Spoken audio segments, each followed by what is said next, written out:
हाय बच्चों। तो हमारा जो है dual nature of matter and radiation chapter चल रहा है और जिसमें जो है आज का जो टॉपिक है बहुत ही इंपॉर्टेंट टॉपिक है और वो टॉपिक है failure of wave theory to explain photo electric emission. ये टॉपिक जो है आपका 2 से 3 मार्क्स का सीबीएसई बोर्ड में पूछा जाता है। तो आप प्लीज इसको देखिए कि क्यों फेल हो गई वेव थ्योरी एक्सप्लेन करने में, किसको, फोटो इलेक्ट्रिक इमिशन या फोटो इलेक्ट्रिक इफेक्ट को एक्सप्लेन करने में। तो जो हमने एक्सपेरिमेंट जो है इससे प्रीवियस लेक्चर में लेक्चर नंबर 1 में पढ़ा था, उसी के आधार पे हम देखो यहाँ पे कुछ डिजाइन करेंगे। ठीक है, तो सबसे पहले समझते हैं कि देखिए वेव थ्योरी में क्या होता है। जो लाइट होती है उसकी एनर्जी जो है इंटेंसिटी के ऊपर डिपेंड करती है। तो जो इंटेंसिटी ऑफ लाइट होती है वो energy of wave per unit area per unit time, and this can also be written as power upon area, जो मैं बार बार पीछे थ्योरीज में लिख रहा था। ठीक है, समझाने के लिए। तो इंटेंसिटी ऑफ लाइट किसके ऊपर डिपेंड है? Energy of the electromagnetic wave. Electromagnetic wave, wave means disturbance in the particle of the medium. Disturbance है, यानी कि उस डिस्टर्बेंस की एनर्जी के ऊपर इंटेंसिटी डिपेंड है। तो अब हम जो है समझेंगे कि क्यों फेल हो गई वेव थ्योरी जो है आपका, किसको समझाने में? फोटो इलेक्ट्रिक इफेक्ट को समझाने में। तो यहां पे मैंने वही टॉपिक लिखा हुआ है, देखिए, failure of wave theory of light to explain photo electric effect. Photo electric effect को एक्सप्लेन करने में क्यों फेल हो गई, इस चीज को अब हम देख रहे हैं। जरा ध्यान से देखिए, जब हम वेव की इंटेंसिटी को बढ़ाएंगे, यानी कि इंसिडेंट वेव जो लाइट इसमें पड़ रही है, इसकी अगर इंटेंसिटी को बढ़ाएंगे, देखो ये इंटेंसिटी को बढ़ाता चले गया, तो जो यहाँ इलेक्ट्रॉन है, तो ये इलेक्ट्रॉन जो एनर्जी को एब्जॉर्ब करेगा वो ज्यादा करेगा अकॉर्डिंग टू वेव थ्योरी। ठीक है, वो एनर्जी को ज्यादा एब्जॉर्ब करेगा और जब उसके पास सफिशिएंटली लार्ज इलेक्ट्रॉन एनर्जी हो जाएगी तो ये इलेक्ट्रॉन क्या कर जाएगा, यहां से इजेक्ट कर जाएगा और बाहर निकल जाएगा। ऐसा तो वेव थ्योरी के अनुसार होना चाहिए था। यानी कि हम जब किसी किसी इंटेंसिटी को बढ़ाते चलेंगे, किसी मेटल के ऊपर बढ़ाते चलेंगे बढ़ाते चलेंगे, तो एक समय ऐसा आएगा कि इलेक्ट्रॉन सफिशिएंटली लार्ज एनर्जी को जो है एब्जॉर्ब कर लेगा और वो इजेक्ट कर जाएगा मेटल से। ऐसा वेव थ्योरी कह रही। ठीक है, यानी कि वो एनर्जी को एब्जॉर्ब करता चलेगा तो उसकी काइनेटिक एनर्जी क्या कर जाएगी, इनहेंस कर जाएगी। तो इंटेंसिटी बढ़ाने से काइनेटिक एनर्जी बढ़नी चाहिए वेव थ्योरी के अनुसार। लेकिन एक्सपेरिमेंटली हमने क्या देखा कि इंटेंसिटी बढ़ाने से काइनेटिक एनर्जी में कोई भी फर्क नहीं पड़ता है। ये मेरे प्रीवियस लेक्चर में मैंने एक्सप्लेन किया हुआ है और ऐसा हमने एक्सपेरिमेंटली देखा था कि जब हम इंटेंसिटी को बढ़ाते हैं तो kinetic energy of the ejected electron और photo electron does not changes, कोई चेंज नहीं आता है। तो यहां पे भी हमने यही लिखा हुआ है कि इंटेंसिटी बढ़ाने से, जबकि वेव का थ्योरी कहती है कि इंटेंसिटी बढ़ाओगे तो जो के अनुसार अगर सोचें हम कि इंटेंसिटी बढ़ाएंगे यानी कि एनर्जी बढ़ाएंगे तो जो अब्जॉर्प्शन ऑफ एनर्जी होगा इलेक्ट्रॉन का वो ज्यादा होगा। तो यानी कि जब वो बाहर निकलेगा तो ज्यादा काइनेटिक एनर्जी से बाहर निकलना चाहिए था।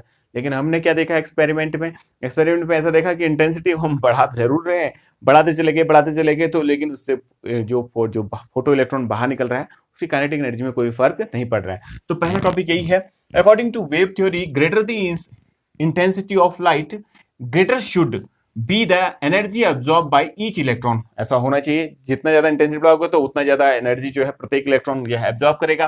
दस the kinetic energy of photo electron should increase with increase in intensity. ऐसा होना चाहिए था, लेकिन दिस कॉन्ट्राडिक्ट द, रेड से लिखा हुआ देखो, this contradict the experimentally observe fact that the kinetic energy of photoelectron is independent of intensity but depend on frequency।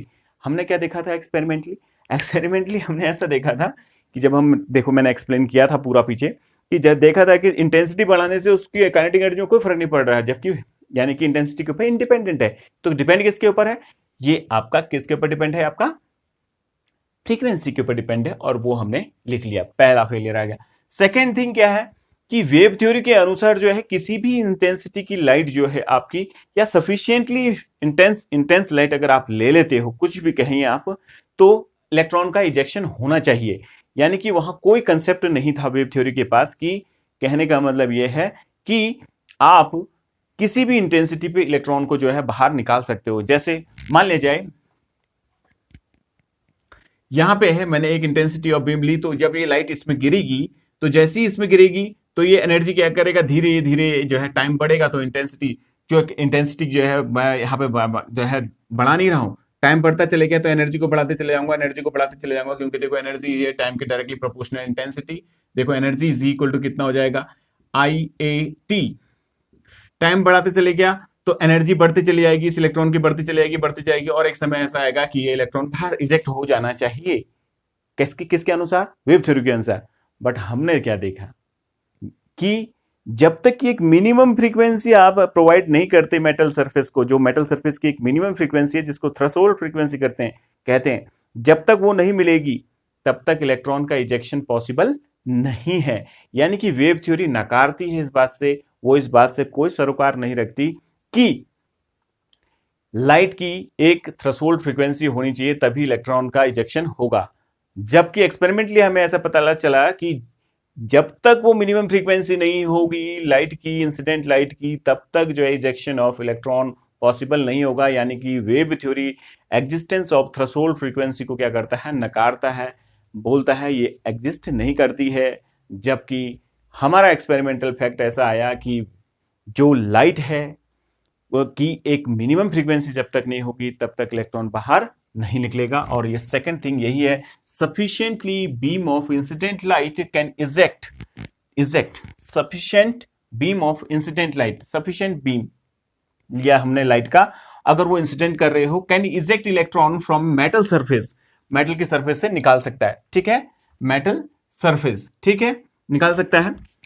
That is no existence of threshold frequency. Wave theory नकारती है existence of theory. आप simple लिख सकते हो, wave theory ignore the existence of threshold frequency. ठीक है, but experimentally हमें क्या पता चला, experimentally there is a concept of threshold frequency, that is एक मिनिमम फ्रीक्वेंसी का कंसेप्ट हमारे पास आया था। ठीक है, अब जो हम चौथा पढ़ रहे हैं वो ऐसा है, देखिए तीसरा वाला जो हम पढ़ रहे हैं, सॉरी, तो हमने क्या देखा, जैसे ही लाइट गिरी एक्सपेरिमेंट में, हमने क्या देखा था, जैसे ही मेटल सरफेस पे जो है आपकी कैथोड प्लेट पे लाइट गिर रही है तो वैसे ही इजेक्शन ऑफ इलेक्ट्रॉन क्या हो जा रहा है, पॉसिबल हो रहा है। That is there is no time lag between the incident photon and ejected electron. अगर वो टाइम लैग है भी तो वो 10⁻⁹ सेकंड का है, यानी कि बहुत ही इंस्टेंटेनियस प्रोसेस है। ऐसा हमने एक्सपेरिमेंट। लेकिन वेव थ्योरी के अनुसार अगर सोचो, अब खुद सोचो आप जरा, अब वेव गिरेगी, जैसे मान लिया जाए इसमें से वेव गिरी, वेव मींस डिस्टर्बेंस, वो डिस्टर्बेंस जब इस इलेक्ट्रॉन के ऊपर गिरा तो इस इलेक्ट्रॉन को क्या करेगा, डिस्टर्ब करेगा, यानी कि इस इलेक्ट्रॉन को भी वाइब्रेट करेगा और वाइब्रेट करते रहेगा जब, और वो एनर्जी को एब्जॉर्ब करता रह रहा है, कंटिन्यूसली एब्जॉर्ब करता रहेगा कंटिन्यूसली, तो it will take some time, वो कुछ टाइम लेगा यानी कि एनर्जी के एब्जॉर्प्शन में, और यानी कि उसके इजेक्शन में भी कुछ टाइम लगेगा। यानी कि वेव थ्योरी के अनुसार अगर सोचा जाए तो इलेक्ट्रॉन को मेटल सरफेस से निकलने के लिए कुछ समय लगेगा ना। लेकिन एक्सपेरिमेंटली हमारे पास क्या डेटा आया, हमारे पास ये डाटा आया कि जैसे ही लाइट गिरती है इलेक्ट्रॉन का इजेक्शन हो जाता है, वैसे ही वहां पे आपका एमिटर डिफ्लेक्शन दे देता है। तो इसका मतलब जो है, जो वेव थ्योरी सोच रही है वो गलत सोच रही है।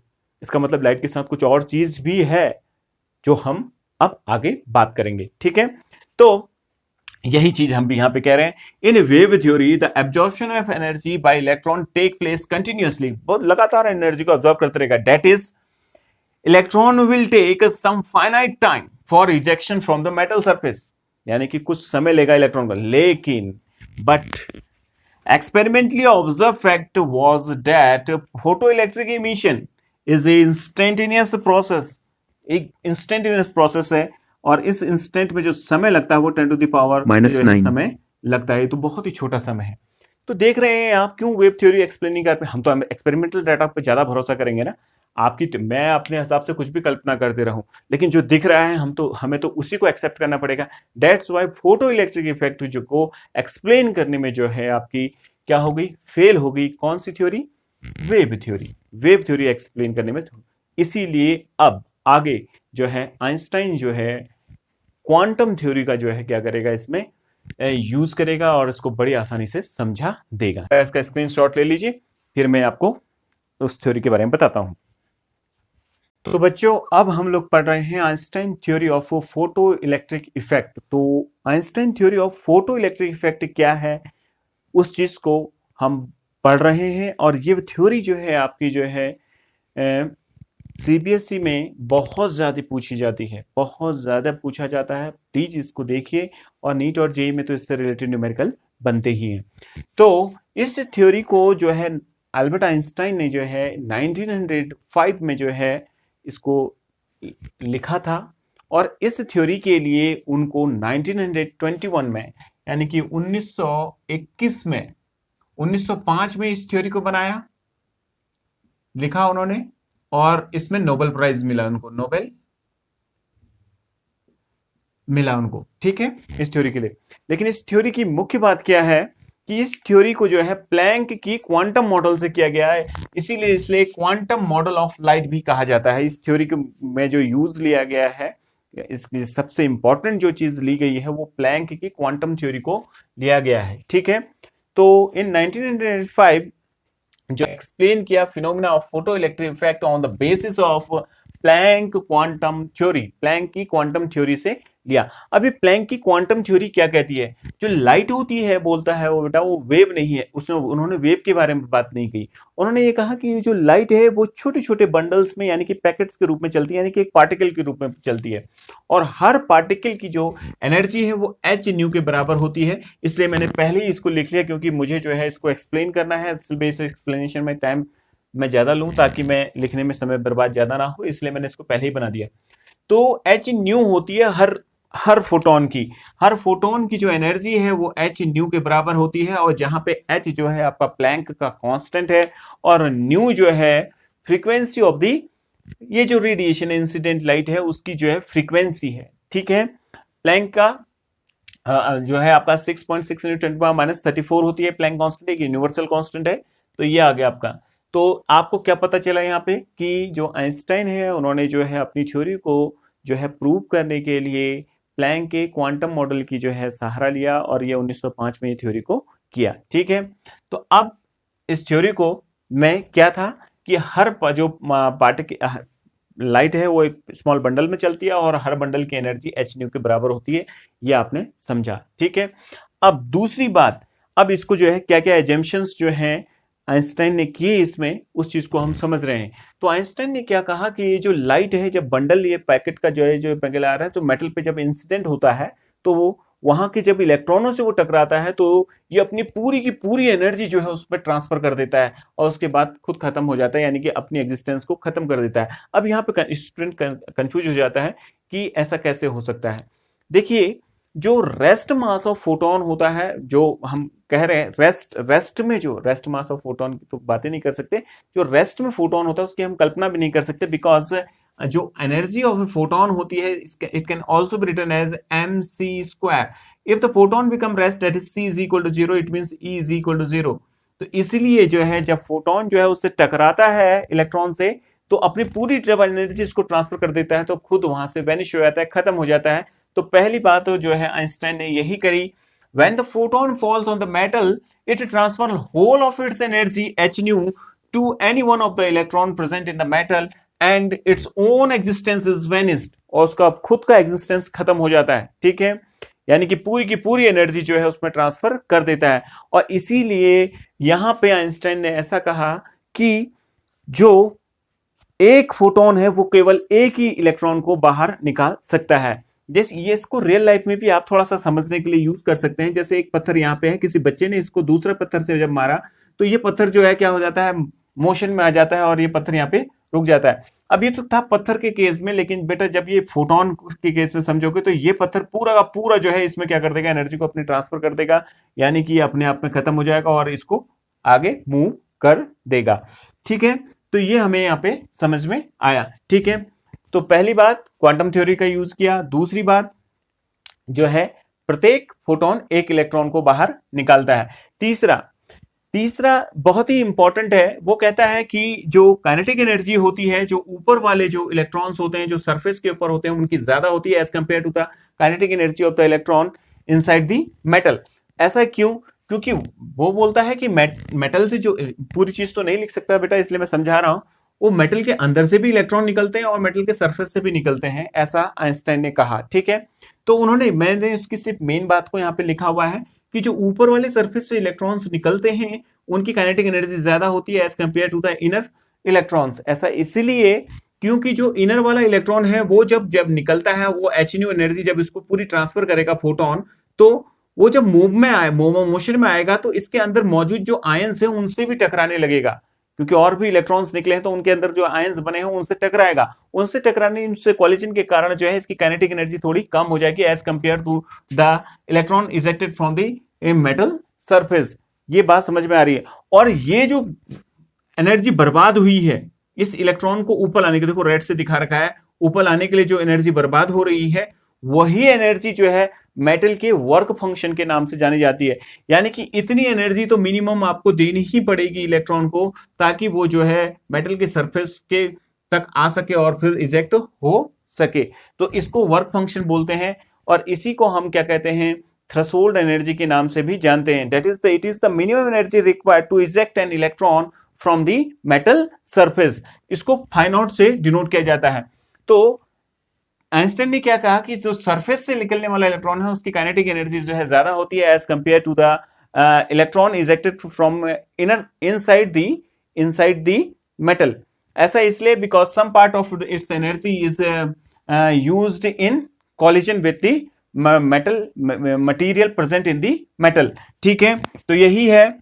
The electron emitted from the surface of the metal have maximum kinetic energy because their energy is not lost by collision. Collision से नुकसान नहीं होता है तो इस वजह से उनकी एनर्जी सबसे ज्यादा होती है।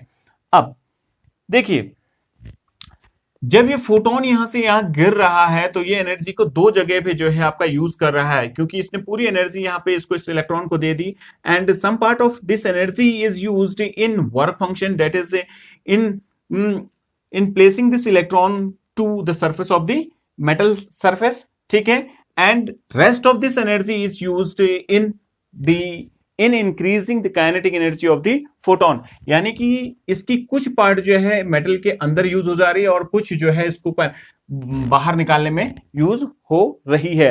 और यही बात जो है आइंस्टाइन ने यहां पे कही कि the energy h nu of the incident photon is used by the electron in work function, that is the minimum energy required to eject an electron from the metal surface, work function of the metal, and the rest of energy is used in increasing the kinetic energy of the electron. तो ये बात आप लोगों को याद रखनी है। ये कुछ एजम्पशंस हैं जो है आइंस्टाइन ने जो है किए अपने फोटो इलेक्ट्रिक इफेक्ट को एक्सप्लेन करने के लिए, अपने फोटो इलेक्ट्रिक इफेक्ट की थ्योरी को एक्सप्लेन करने के लिए।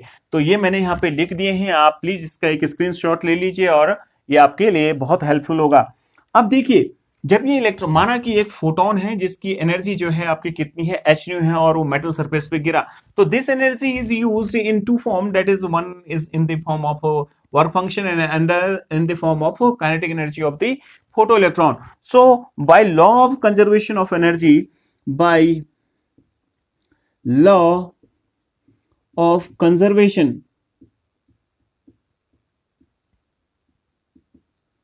of energy,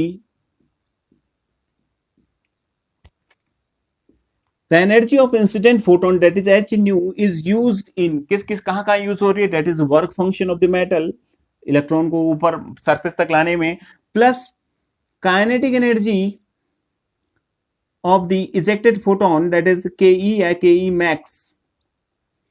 ये जो है आइंस्टाइन की इक्वेशन है जो मेन इक्वेशन के नाम से जानी गई। ठीक है, ये बहुत ही इंपॉर्टेंट इक्वेशन है। अब इसके अलग अलग वर्जन हम यहाँ पे लिखेंगे।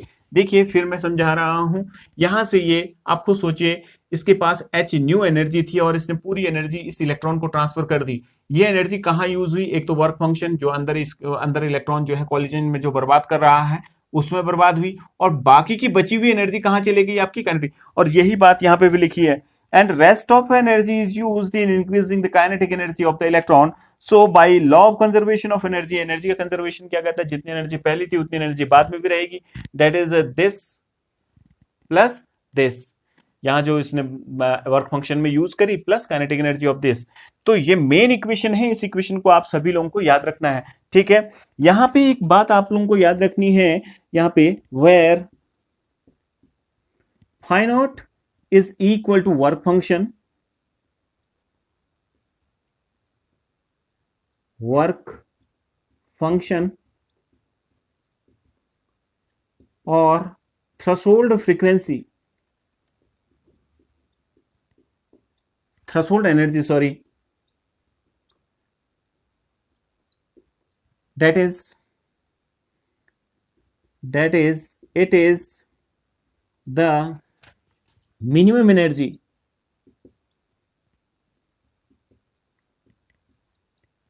energy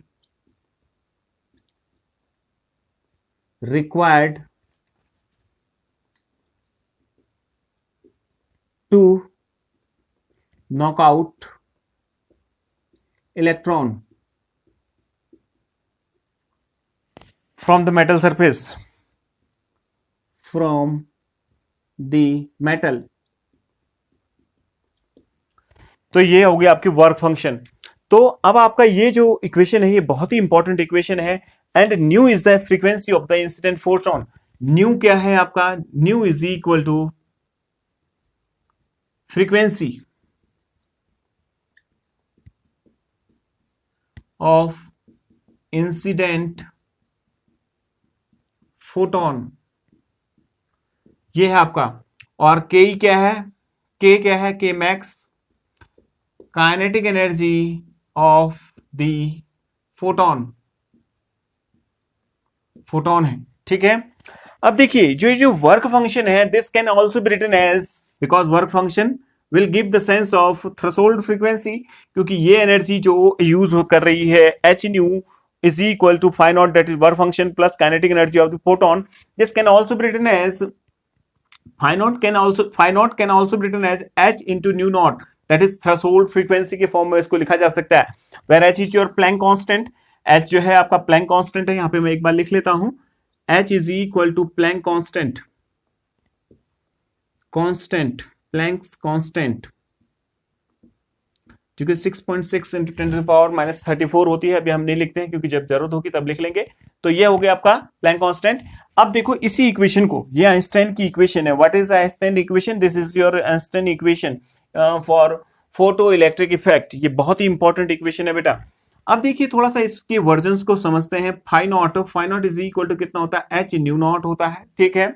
तो this can also be written as, this equation can also be written as, कैसे लिख सकते हो आपका? H nu is equal to H nu naught plus K max, ये आ गया आपका, ठीक है। अब देखिए हमने इससे पहले लेक्चर में, लेक्चर नंबर 1 में पढ़ा था, जो के मैक्स होता है, के मैक्स होता है, that can also be written as, इसको हम लिख सकते हैं, के मैक्स को can be written as K max is equal to e into V naught, that is stopping potential और कट ऑफ पोटेंशियल। इसके रूप में लिखा जा सकता है। Kinetic energy can be written as in the form of these two, that is electron into cut off potential. क्योंकि ये जो मैक्सिमम काइनेटिक एनर्जी का जब इसको रोकते थे हम, नेगेटिव पोटेंशियल लगाते थे, एक्सपेरिमेंटली हमने किया था। तो जब नेगेटिव पोटेंशियल लगाते थे, इसको रोकते थे, नेगेटिव वर्क करते थे ताकि इलेक्ट्रॉन बाहर ना निकले इस मेटल सरफेस से। तो उसके लिए जो वोल्टेज लगी हुई है, जो स्टॉप करने के लिए वोल्टेज लगी हुई है, तो वो ये लगी हुई है। तो this equation can also be written as h nu is equal to H nu naught plus e into V naught, ये आपका आ गया। तो इन तीनों इक्वेशनों को आपको जो है ब्रेन में रखना है, ठीक है। और इस इक्वेशन को अलग अलग फॉर्मेट में लिख सकते हैं आप। जो के मैक्स है, के मैक्स को आप ऐसे भी लिख सकते हैं बेटा, K max is equal to half m is the mass of the electron into v max, that is velocity square, ये हो गया। तो ये हमारे पास कुछ इक्वेशंस आ गई हैं, इन इक्वेशंस को आपको याद रखना है। अब एक और चीज, अब मैं थोड़ा सा ये वर्जन्स आपको दिमाग में रखने हैं।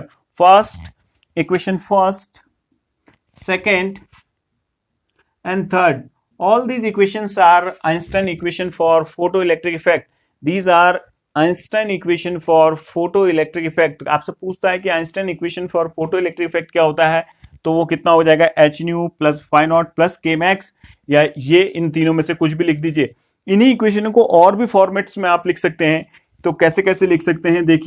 देखिए अगर न्यू नॉट जो है थ्रेशोल्ड फ्रीक्वेंसी है, न्यू नॉट यहाँ पे जो है आपकी, जो न्यू नॉट लिखी हुई है हमने, तो न्यू नॉट जो है आपकी threshold frequency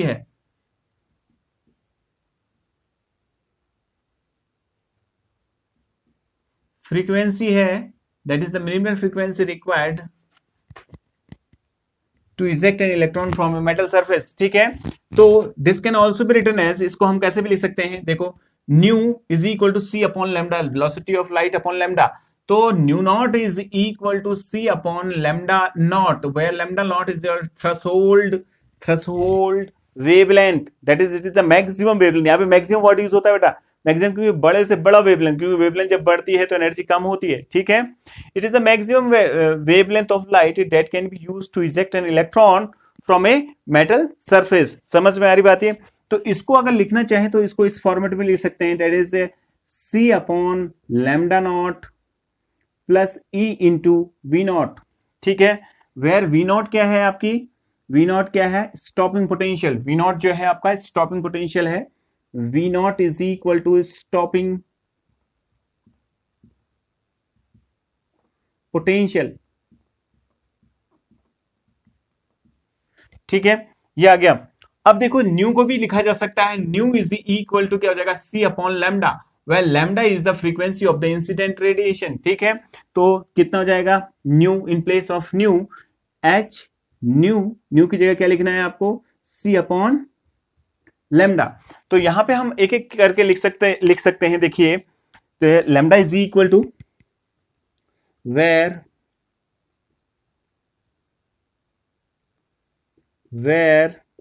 lambda is equal to wavelength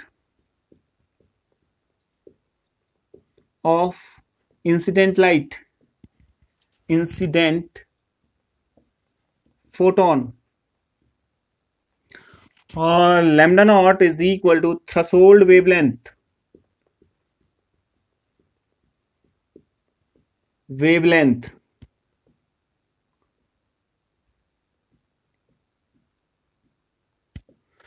तो ये आपने बहुत सारी इक्वेशंस जो हैं आपकी आइंस्टाइन की पढ़ी, तो एक बार प्लीज इसका स्क्रीनशॉट ले लीजिए। अब मैं इसमें कुछ और भी एक्सप्लेन करता हूं। ठीक है, तो ये बहुत ही इंपॉर्टेंट जो है आपकी इक्वेशंस निकली हुई हैं। इन इक्वेशंस को आप जो है अलग अलग फॉर्मेट्स में अलग अलग ढंग से लिख सकते हैं। ठीक है, अब हम देखिए यहाँ पे कुछ आपको नई चीज अब समझा रहे हैं।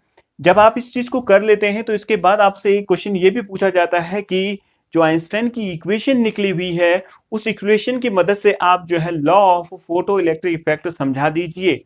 ठीक है, तो वो अब हम लोग कर रहे हैं। एक बार स्क्रीनशॉट फिर ले लीजिए आप लोग। ठीक है, अब मैं समझा रहा हूं, जरा देखिए कुछ नई चीज।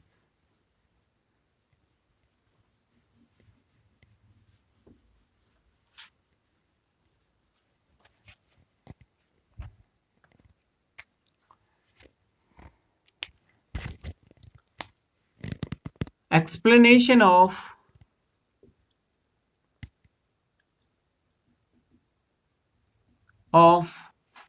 law of photoelectric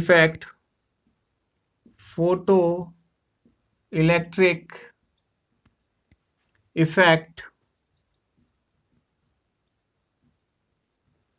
by Einstein's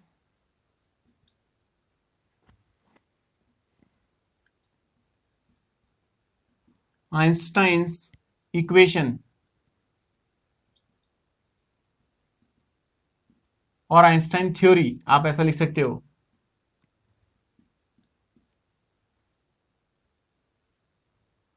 तो इसकी एक्सप्लेनेशन आप कैसे देंगे, इस चीज को अब हम कर रहे हैं बेटा। ठीक है, तो कैसे जो है आइंस्टाइन की इक्वेशन से समझाएंगे, तो सबसे पहले वो लॉ हमें पता होना चाहिए। तो पहला लॉ क्या था, concept of threshold frequency, concept of threshold frequency का कंसेप्ट था।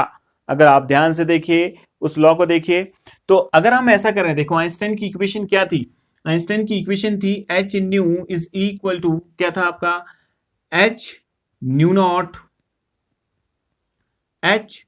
नॉट प्लस के मैक्स, ऐसा था। तो अगर हम के मैक्स को निकालें, पहला समझा रहे हैं, K max is equal to h nu minus nu naught if nu, that is frequency of the incident photon, is less than threshold frequency.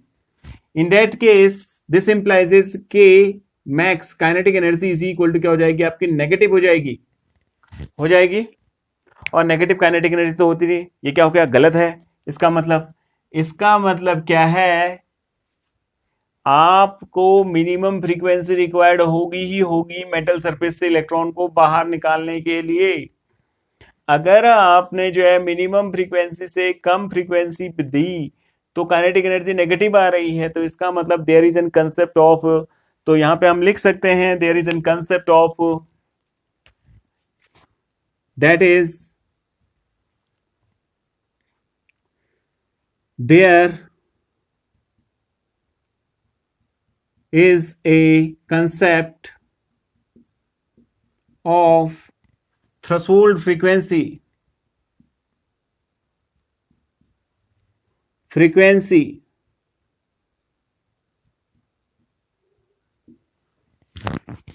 एक मिनिमम फ्रीक्वेंसी का जो है सेंस रखना पड़ेगा आपको, बिना उसके इलेक्ट्रॉन बाहर निकल ही नहीं सकता है। देखो आइंस्टाइन की इक्वेशन से ये बात सिद्ध हो जा रही है, यानी कि पहली बात हमने प्रूव कर दी। दूसरी बात क्या थी, जो फोटो इलेक्ट्रिक करंट है वो डायरेक्टली प्रोपोर्शनल होती है आपकी, photo electric current is directly proportional to the intensity of the incident radiation. तो आइंस्टाइन क्या कहता है, each photon eject one electron, each photon eject only one electron, that is increasing intensity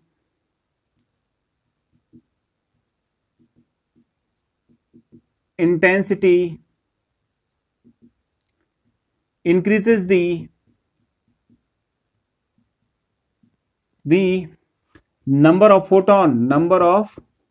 photon, hence increases the photoelectron।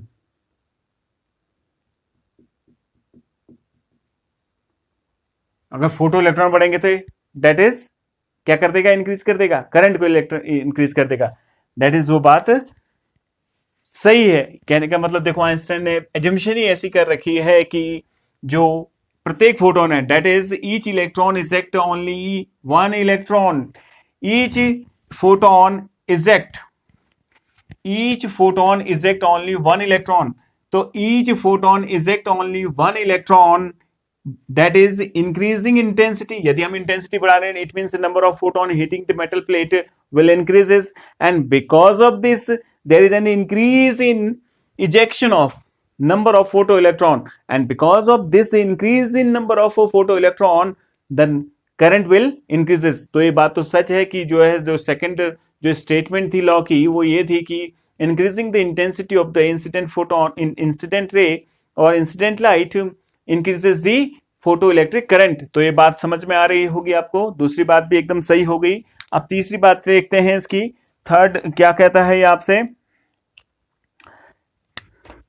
Third कहता है the kinetic energy of the photon is depend on, the kinetic energy of the photon is depend on the frequency of the incident radiation. तो हमारे पास equation ये थी, देखो ये equation है देखो यहाँ पे, तो इसको सॉल्व करते हैं। K max is equal to कितना हो जाएगा, h nu minus nu naught, where nu is the frequency of the incident radiation। On increasing this, the kinetic energy will linearly increases, that is it means increasing the frequency increases the kinetic energy, increasing frequency increases the kinetic energy। इसका मतलब Einstein की ने जो ये equation बना रखी है बहुत ही जबरदस्त बना रखी है। और एक बहुत इंपॉर्टेंट बात आपको बताता हूं बेटा, मिल्कन ने इस आइंस्टाइन की इक्वेशन को फेल करने के लिए बहुत सारे एक्सपेरिमेंट किए, ठीक है, 1912 में। और बड़े मजे की बात यह है कि जब उन्होंने जो है ऐसा किया तो उन्होंने इनके लॉ को ही प्रूव कर दिया, और जिसके लिए जो है 1921 में जो है आइंस्टाइन को जो है आपका क्या मिला है,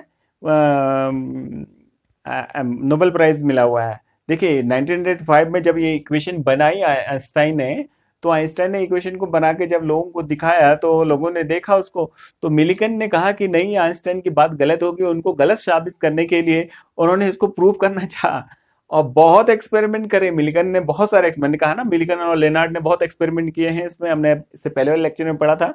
तो बहुत सारे एक्सपेरिमेंट किए, और लेकिन कमाल की बात यहाँ पे ये हुई कि मिलिकन बेचारे दंग रह गए, और उन्होंने जब इस इक्वेशन को देखा, कहा यार ये तो कमाल की इक्वेशन है और ये तो बहुत ही मतलब अच्छी है। तो मिलिकन ने प्रूव कर दिया एक्सपेरिमेंटली, फिर इसको देखो कहाँ तो वो इसको जो है ये मतलब इसको जो है गलत साबित करने के लिए निकले थे, और कहाँ जो है उन्होंने फिर इसको जो है साबित ही कर दिया कि ये सही चीज है।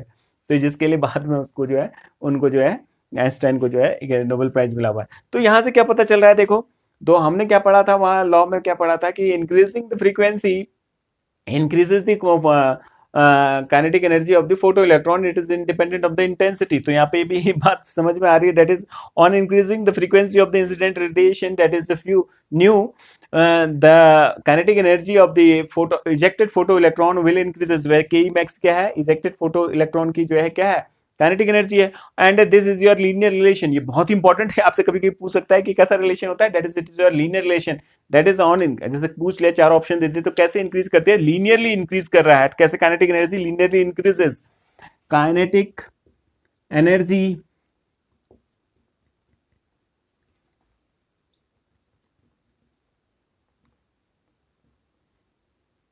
इंक्रीजेस विथ न्यू, न्यू है क्या है, frequency of the incident radiation है। ठीक है, अब जो लास्ट वन है वो बहुत इंपॉर्टेंट है, उस चीज को समझिए जरा। फोर्थ वन, फोर्थ क्या है, फोर्थ ये था कि ये प्रोसेस जो है इंस्टेंटेनियस है, देर इंस्टेंटेनियस है। कहने का मतलब क्या है कि ये फोटोन गिरा और ये इलेक्ट्रॉन बाहर निकला। फोटोन का गिरना और इलेक्ट्रॉन के निकलने के बीच में कोई भी टाइम लैग नहीं है, यानी कि इन दोनों के बीच में समय का जो पश्चता बोलते हैं हिंदी में इसको, तो कुछ भी नहीं है। दैट इज, अगर वो है भी तो वो 10⁻⁹ सेकेंड का है।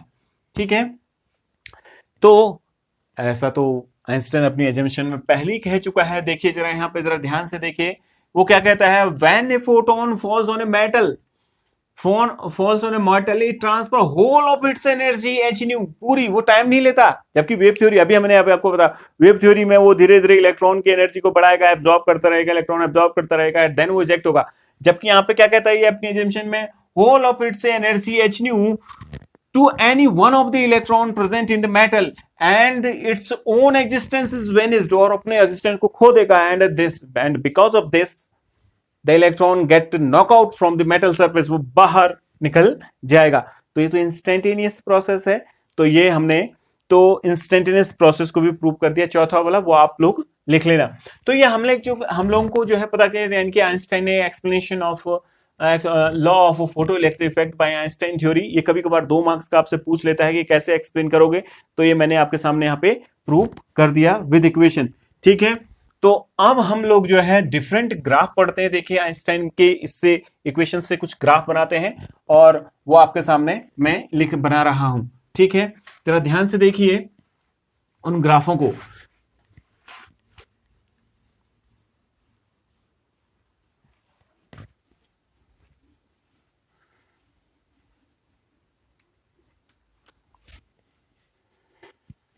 तो अब हमारा जो है पहला ग्राफ है, पहला graph, first graph between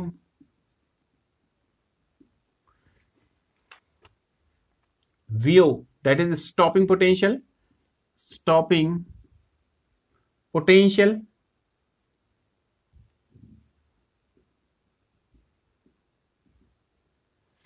and frequency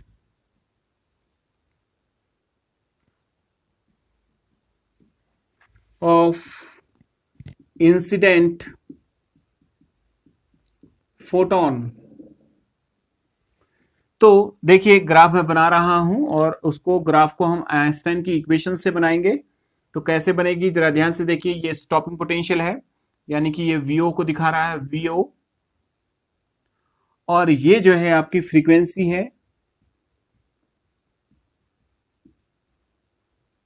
ठीक है, इसको दिखा रहा है। तो हमारे पास इक्वेशन थी, जरा ध्यान से देखिए, हमने जो है H nu is equal to H nu naught ऐसा पढ़ा था, plus K E max, this can also be K V naught ऐसा लिखा था हमने। तो अगर आप ध्यान से देखिए इस इक्वेशन को, ई वी नॉट यानी कि stopping potential is equal to H nu minus h nu naught. हमें तो ई के लिए सॉल्व करना है, तो ई को मैंने इसके नीचे मल्टीप्लाई कर दे, देखो ई और ये ई, ठीक है।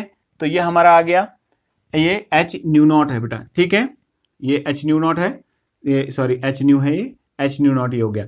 तो ये इधर आ गया और ये इसकी वैल्यू हमने निकाल दी और ई को मल्टीप्लाई करते हैं नीचे, ठीक है। अगर हम इस इक्वेशन को ध्यान से देखो, ये वाई एक्सिस है और ये एक्स एक्सिस है, तो y इज इक्वल टू कितना होता है एम एक्स प्लस सी, ये इंटरसेप्ट है, ये क्या है आपका इंटरसेप्ट की तरह दिख रहा होगा आपको, नेगेटिव इंटरसेप्ट दिख रहा है, ये पॉजिटिव है, ये नेगेटिव इंटरसेप्ट दिख रहा है।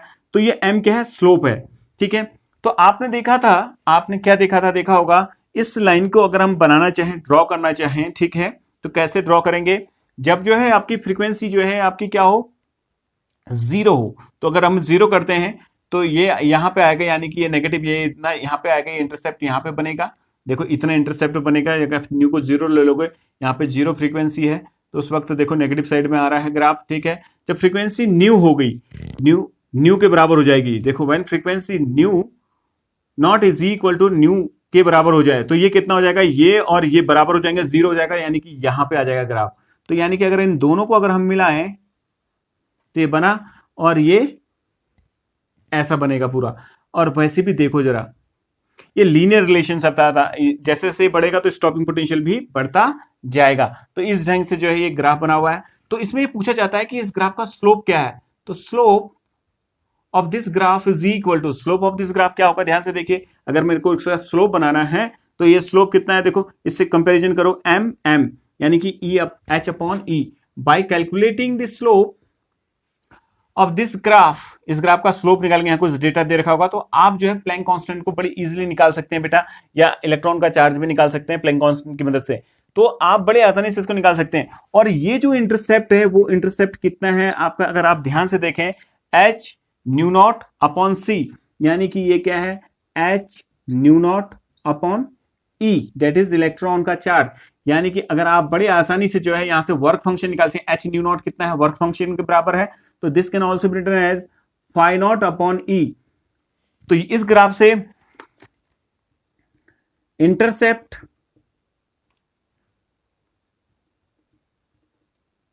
Is equal to phi naught upon E is equal to कितना हो जाएगा आपका, H nu naught upon E. यानी कि आप उसका वर्क फंक्शन भी निकाल सकते हैं और थ्रेशोल्ड फ्रीक्वेंसी भी निकाल सकते हैं, ठीक है, थ्रेशोल्ड फ्रीक्वेंसी भी निकाल सकते हैं। ये थ्रेशोल्ड फ्रीक्वेंसी है बेटा, जब ये न्यू नॉट के बराबर हो गया था तो ये जीरो हो गया था, तब यहां पे आ गया। तो ये हमारे यहां पे कुछ चीजें का पता चला। दूसरा ग्राफ बिटवीन के मैक्स एंड के मैक्स, और किसके बीच में निकाल रहे हैं आप, फ्रीक्वेंसी,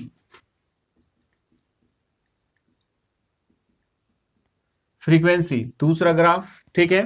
तो अगेन देखते हैं, देखो आइंस्टाइन की इक्वेशन, यही इक्वेशन है, देखो h nu is equal to H nu naught plus, in place of e into V naught that is stopping potential, आप क्या लिख सकते हो, के मैक्स लिख सकते हो ना, तो ये लिख दिया। तो के मैक्स इज इक्वल टू, जरा ध्यान से देखिए, के मैक्स कितने के बराबर होगा, H nu minus h nu not, ये इधर चले गया। अब हम बना रहे हैं ग्राफ इन दोनों के बीच में, देखो ये ग्राफ बना रहा हूं, ध्यान से देखिए ग्राफ को। तो ये के मैक्स को दिखा रहा है बेटा वाई एक्सिस, और एक्स एक्सिस आपकी फ्रीक्वेंसी को दिखा रही है, ठीक है, ये फ्रीक्वेंसी को शो कर रही है। तो ये फ्रीक्वेंसी, ये एक्स एक्सिस है आपका, ठीक है, और इसको थोड़ा सा नीचे बढ़ा देते हैं, ठीक है। जब जो है देखिए इसको देखो, y is equal to M X plus C से मैच कर रहा है, ये इंटरसेप्ट है इसका मतलब। तो इंटरसेप्ट यहां पे बनेगा जब फ्रीक्वेंसी जो है, जब जो है फ्रीक्वेंसी जीरो हो, तो उस वक्त काइनेटिक एनर्जी नेगेटिव यहां पे दिखा रहा है आपका, काइनेटिक एनर्जी नेगेटिव होती नहीं है, ठीक है, यहां पे आ जाएगा। और जब जो है न्यू नॉट हो रहा है, न्यू नॉट होगा जब nu is become equal to, frequency जो है न्यू बिकम न्यू नॉट हो जाए, यानी कि थ्रेशोल्ड फ्रीक्वेंसी, तो ये जीरो हो जाएगा, काइनेटिक एनर्जी कितनी जाएगी, जीरो हो जाएगी। कब हो रही है, जब न्यू नॉट हो रहा है तो इस ग्राफ को फिर ऐसे ही बढ़ते जाएगा ये। तो अगेन इसमें आपसे पूछ सकता है कि ये स्लोप कितना है, तो slope is equal to h, देखो एम एम मैच करो, देखो एक्स एक्स एक्सिस फ्रीक्वेंसी को दिखा रही है एम, तो कितना हो जाएगा एच हो गया। और ये क्या है, इसका मतलब ये क्या है, देखो ये क्या है, phi naught which is equal to H nu, यानी कि इंटरसेप्ट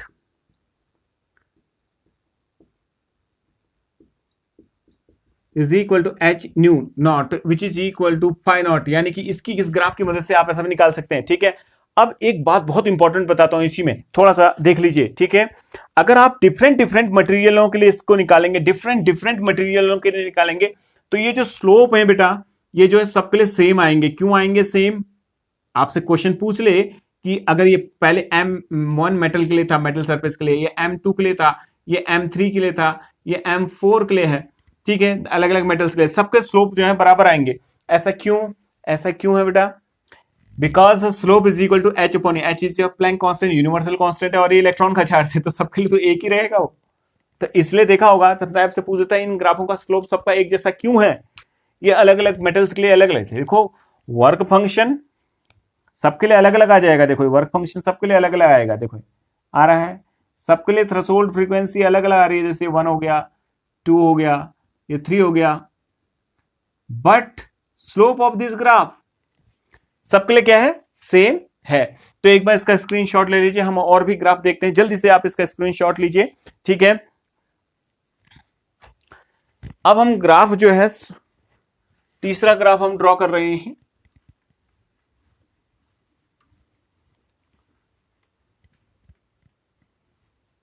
जरा देखिए तीसरा ग्राफ, करंट, तीसरा करंट एंड फ्रीक्वेंसी, फ्रीक्वेंसी। तो इस ग्राफ को जरा ध्यान से देखिए,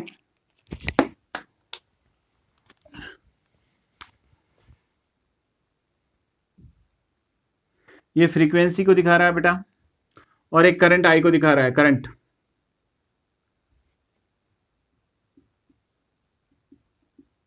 ये करंट को दिखा रहा है वाई एक्सिस आपका, एक्स एक्सिस आपकी फ्रीक्वेंसी को दिखा रहा है। तो आपने देखा होगा फ्रीक्वेंसी, करंट कब निकलती है, करंट का निकलना कब पॉसिबल है, जब फ्रीक्वेंसी जो है आपकी थ्रेशोल्ड फ्रीक्वेंसी तक हो, थ्रेशोल्ड फ्रीक्वेंसी तो हो ही हो। ठीक है, तो यहां से करंट, ये थ्रेशोल्ड फ्रीक्वेंसी ये है मान लीजिए न्यू, तो यहां से करंट बनेगी, यानी कि ये वैल्यू यहां से आएगी, तो ये करंट यहां से बढ़ेगी। लेकिन हमने देखा था कि एक्सपेरिमेंटली हमने देखा था कि फ्रीक्वेंसी कितनी भी बढ़ाते रहो बढ़ाते रहो बढ़ाते रहो बढ़ाते रहो, current will remain same, current क्या रहती है, सेम रहती है। तो इसलिए इसका ग्राफ कैसा आएगा, ऐसा बनेगा। तो समटाइम्स आपसे पूछ सकता है कि करंट, फोटो इलेक्ट्रिक करंट और फ्रीक्वेंसी के बीच में क्या ग्राफ है। देखो थ्रेशोल्ड से चालू होगा और फिर फ्रीक्वेंसी बढ़ाने पे करंट पे कोई भी इफेक्ट नहीं पड़ रहा है। तो इस ग्राफ को जल्दी से बनाइए और समझने का प्रयास कीजिए, और ये बहुत ही इंपॉर्टेंट ग्राफ है। ठीक है, अब जो है हम दूसरा ग्राफ बना रहे हैं करंट और इंटेंसिटी, वोल्टेज और इंटेंसिटी के बीच में। तो जल्दी से इसको एक बार देख लीजिए।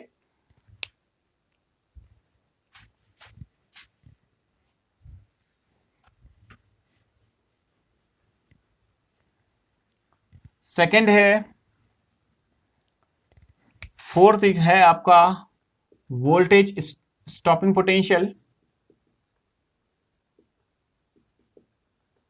पोटेंशियल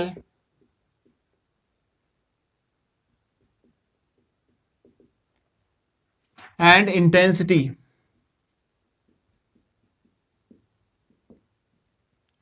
जरा ध्यान से देखिए इन ग्राफों को, ये इंटेंसिटी है बेटा,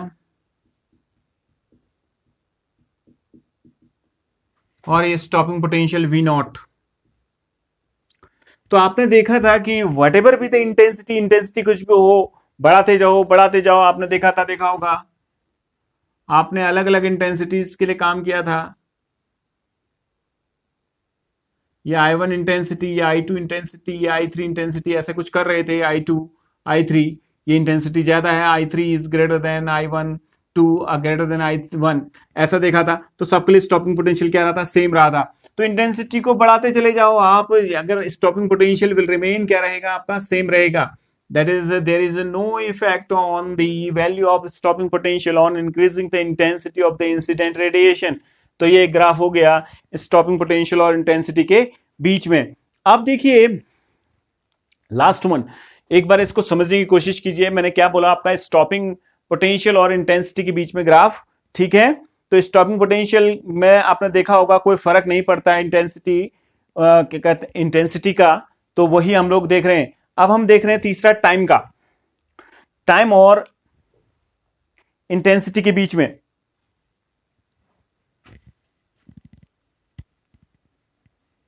लास्ट ग्राफ,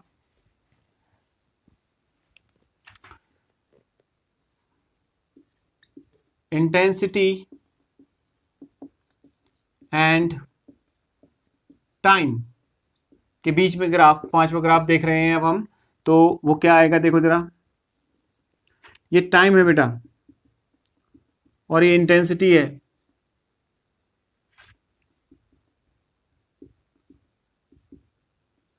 तो आपने देखा था आपका ग्राफ ऐसा आया था बेटा, अगर आप ध्यान दो उसको तो आपका ग्राफ ऐसा आया था, ठीक है।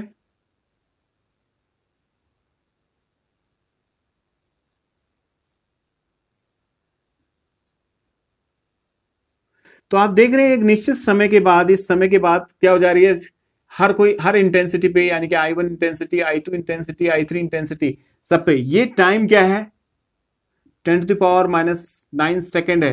कहने का मतलब जो है वॉट एवर भी द इंटेंसिटी, कुछ भी इंटेंसिटी करो आप, जो फोटोन का निकलने का समय है, जो फोटोन निकलेगा वो सबके लिए जो है एक जैसे ही ढंग से निकलेगा। समझ में आ रही बात ये सबको? इसको समझाने का मुख्य मेरा उद्देश्य ये था कि आप कुछ भी इंटेंसिटी डालते रहिए उसमें, पहली इंटेंसिटी चाहिए, दूसरी इंटेंसिटी, जो इजेक्शन ऑफ इलेक्ट्रॉन होता है ना बेटा, जो निकलता है उसमें से, उसमें जो समय का जो समय जो पूरा पूर्ण रूप से जब बाहर निकलेगा वो 10⁻⁹ सेकेंड का होता है। There is no time lag between the ejected electron and the incident photon. तो यही बात यहाँ से समझाने की कोशिश की गई है इस ग्राफ से कि इंटेंसिटी का जो इजेक्शन है उस पर कोई फर्क नहीं पड़ता है। ये एक बहुत महत्वपूर्ण बात है, तो इस चीज को आप लोग दिमाग में रखेंगे। और इसके बाद जो है जो हम अगला टॉपिक करेंगे, इसमें जो है अब कुछ न्यूमेरिकल्स करेंगे और जो बोर्ड से रिलेटेड होंगे और कुछ कंपटीशंस के भी होंगे। तो आज के लिए इतना ही, पढ़ते रहिए, ठीक है। Okay, bye, take care.